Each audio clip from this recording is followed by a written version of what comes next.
Alright, Shalom. Shout out to first and foremost. Want to give all praise, honor, and glory to Yahweh, Ba'ashem, Yahushai, Ba'ashem, Kakadash. Double honor to our elders, apostles, great millstone of the well. Push out 100% truth and true sincerity. And Shalom to the whole full Excalibur Gospel for winds. No one necessity edifying.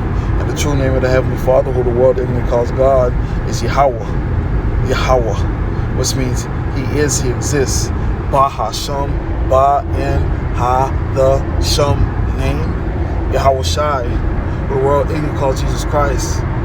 What his name means, he says he delivers.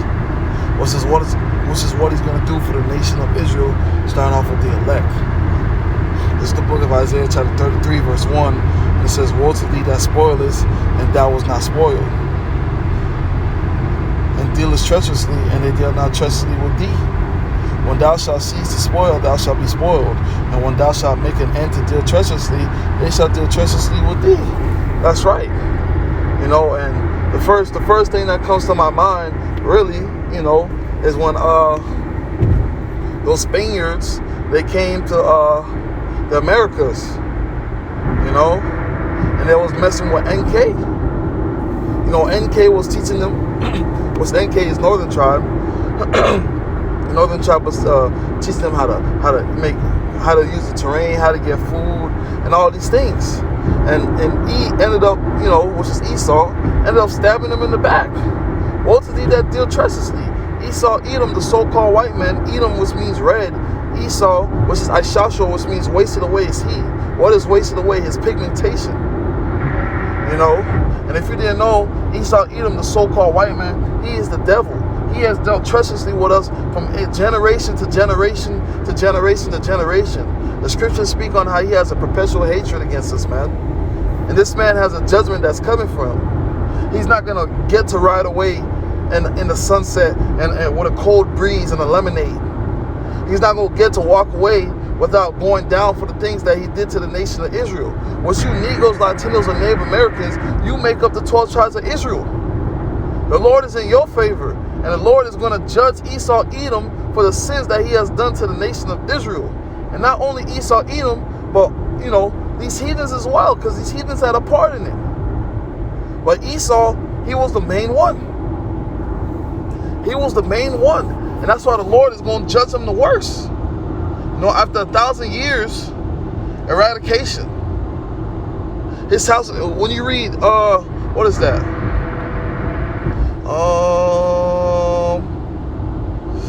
I can't remember the chapter, but it says the house of Joseph aflame and the house of Esau for stubble.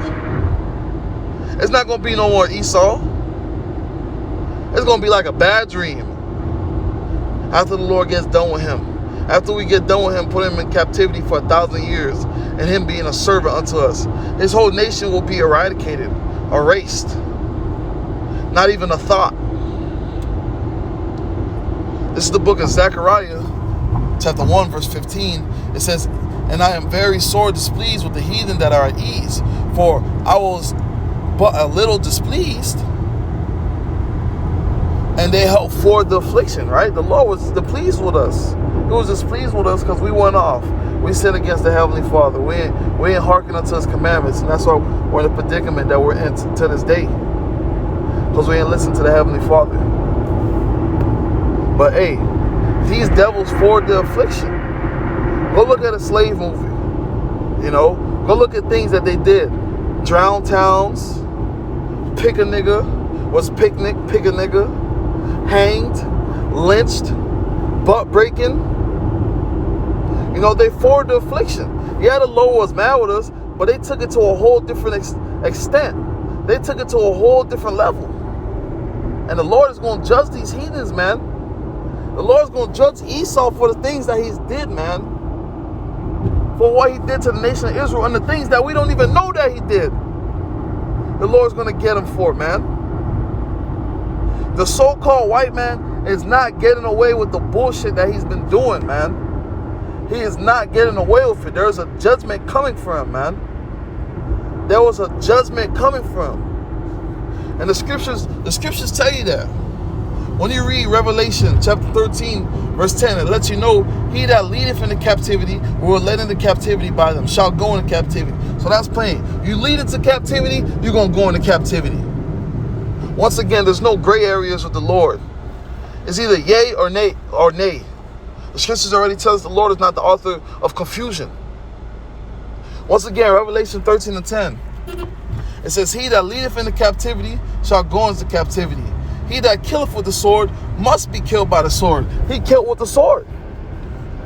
And this sword could be anything from the actual weapon, the gun, to his vaccines. You know, you got the Tuskegee experiments. When he tried those things on Jake.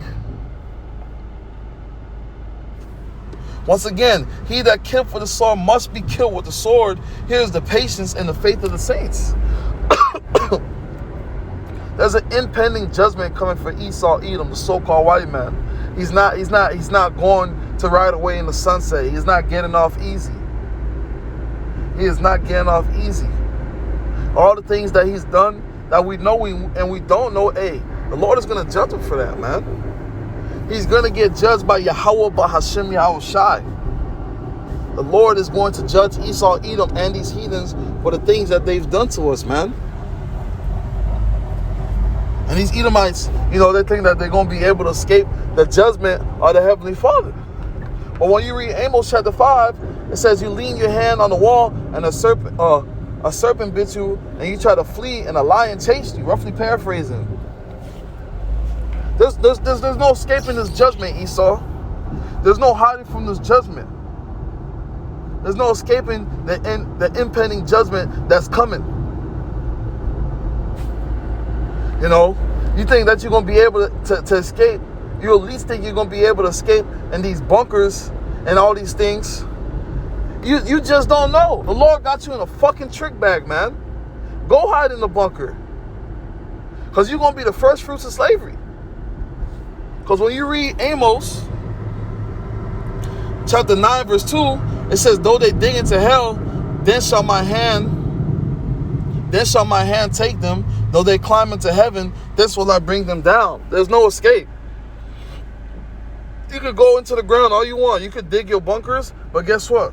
Lord gonna give us spiritual power. It's the fishers to hunters.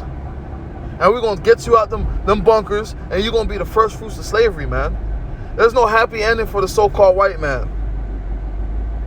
There's a happy ending for you Negroes, Latinos, and Native Americans.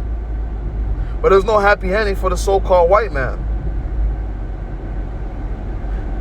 You know, Lord wants us someone's edifying, you know, quick and to the point. Want to give all praise, honor, and glory to Yahweh, Ba'ashem, Yahweh Shai, Ba'ashem, Kakadash. Double honors to our elders, apostles, great millstone, and rule well, and push out 100% truth and true sincerity. And shalom to the whole for legs, cat across the four winds. The one that's someone's edifying. Until the next time, shalom.